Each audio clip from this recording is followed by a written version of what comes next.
o arquivamento de 36 novas denúncias de estupro contra o ex-médico Roger Abdelmaci é, sem dúvida, um alerta para todas as mulheres vítimas de crimes sexuais. Muitas vezes, essas mulheres demoram para denunciar e, assim, aumenta a possibilidade do agressor não ser punido. E foi exatamente o que aconteceu neste caso. Os crimes caducaram. Apesar do ex-médico estar cumprindo pena por outros 37 estupros, vítimas das denúncias que prescreveram estão inconformadas com a falta de punição, como mostra agora a reportagem da Viviane Barbosa. Mulheres que sofriam em silêncio por medo. Eu não sabia que existiam tantas mulheres que foram assediadas por ele ou violentadas. Então, eu achava que era um caso único. A gente achava que só tinha acontecido conosco. Nossa, aconteceu comigo. E aí você tem medo de denunciar. Se eu for denunciar esse homem, ele vai levar. Tem os melhores advogados. O agressor era Roger Abdelmaci, um médico influente e respeitado na época. Eu tive uma certeza só na minha vida, que o dia dele pagar na justiça o que ele fez comigo, exclusivamente, ia chegar. Silvia foi uma das vítimas. Precisou de 12 anos para tomar coragem e denunciar os abusos. Eu passei anos da minha vida, esses 12 anos, sempre olhando na televisão programas onde ele aparecia. Eu tinha mal-estar, eu passava mal, eu chorava, eu revivia aquela situação toda. O ex-médico Roger Abdelmaci, indiciado por estupro a 37 pacientes, foi denunciado pelo Ministério Público apenas por um atentado violento ao pudor contra uma das vítimas. Os demais casos prescreveram, ou seja, passou tanto tempo de quando ocorreram os crimes que na prática é como se não existissem. As mulheres estão revoltadas, porque mesmo ele preso, o que a mulher quer? A mulher quer que ele esteja cumprindo por ela também, pelo crime que cometeu com ela, com a vítima A. A B também quer. Este desembargador da área criminal fala da importância da agilidade em denunciar os casos de violência. O quanto antes você leva ao conhecimento da autoridade a ocorrência do crime, o quanto antes a apuração se inicia, o quanto antes o Ministério Público faz a denúncia daquele crime, caso se constate a sua existência, e o quanto antes o processo criminal tem o seu desenrolar e vai ter uma decisão condenando ou absolvendo a pessoa que foi acusada. Abdelmaci já foi julgado por outros casos. Ele está preso em Tremembé, no interior de São Paulo, condenado a 181 anos de prisão por abusos sexuais e manipulação genética irregular. Helena participou do primeiro inquérito como testemunha, porque o caso dela já tinha prescrevido.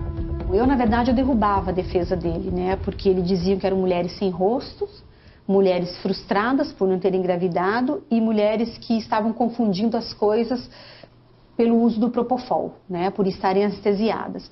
Eu não, ele me assediou, ele me agarrou à força na clínica dele numa conversa, eu não estava à base de Propofol. Eu engravidei na clínica dele de gêmeas, hoje elas têm 12 anos, e eu não era uma mulher sem rosto. Todas as pacientes tinham procurado a clínica de reprodução humana assistida do então famoso geneticista para se submeter ao tratamento de fertilização in vitro para engravidar. Helena afirma que teria sido beijada e acariciada à força. Eu notei que ele estava meloso. E foi quando ele me agarrou à força, foi na hora que eu fui me despedir dele para ir embora. Saí correndo de lá. Eu não sei nem como eu cheguei em casa, porque eu estava tão nervosa. Já a Silvia acha que foi violentada enquanto estava sedada. Ele deve ter me estuprado comigo, anestesiada, ainda sedada no quarto lá, porque aí veio a minha memória. Eu até falo isso no meu boletim de ocorrência. Ele comigo no quarto, sorrindo com o rosto muito próximo do meu, olhando para mim. Ela pegou uma infecção por bactéria, que a deixou com sequelas. Ela praticamente destruiu a minha bexiga.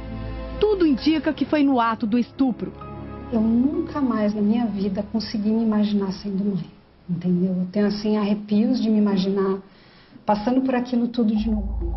Outro fato que a intriga é de que na terceira tentativa de fertilização ela engravidou. Mas Roger Abdelmaci receitou um remédio abortivo. Ela tomou sem saber e acabou interrompendo a gestação. O motivo não se sabe. E ele virou para mim e falou assim, você vai pegar o seu feto e vai botar ele na geladeira e vai me trazer amanhã de manhã para cá, para a clínica. Eu falei, você tá louco? Entre prantos, lógico, eu fui no dia seguinte na clínica dele, aí reclamei, gritei com ele. E ele virou e falou assim, eu não tenho como saber o que aconteceu com você porque você não me trouxe o feto como eu pedi. Então, assim, a crueldade dele é gigantesca. Todo esse sofrimento resultou também no término do casamento. Parei de ter vida depois que eu entrei na clínica desse homem, entendeu? Eu não pude trabalhar, eu não conseguia ter relação com meu marido. 1 ano depois, meu marido pediu o divórcio por causa disso e por causa da frustração de ter investido dinheiro também e não ter conseguido filho comigo. Abdelmaci ficou 3 anos foragido após ser considerado criminoso. Ele foi preso no Paraguai pela Polícia Federal em 19 de agosto de 2014.